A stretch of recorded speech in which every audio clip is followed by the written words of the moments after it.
Puta madre, ahora sí nos toca encerrarnos en la casa, está cayendo agua nieve ahorita, shit. Mira, hoy sí se están congelando los pinches carros. Mira, hasta el camino, loco. Puta madre, eso está perro, señores.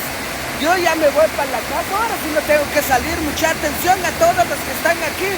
Vayan al supermercado a comprar sus comidas porque va a haber nieve. Mañana va a estar congelada esta madre aquí. Shit. ¡Qué frío, madre, loco! Yo ya me voy a la verga, man. Mira, hasta la viejita, mira, vino a comprarme. Y yo también vinimos a comprar aquí y ya me voy a la verga ahorita. Este maldito frío nos va a llevar. Ay, puchis, ya no aguanto, brother. Necesito ir a la casa. Va a estar tan buena esta madre, está dog. Mañana va a estar demasiado cold.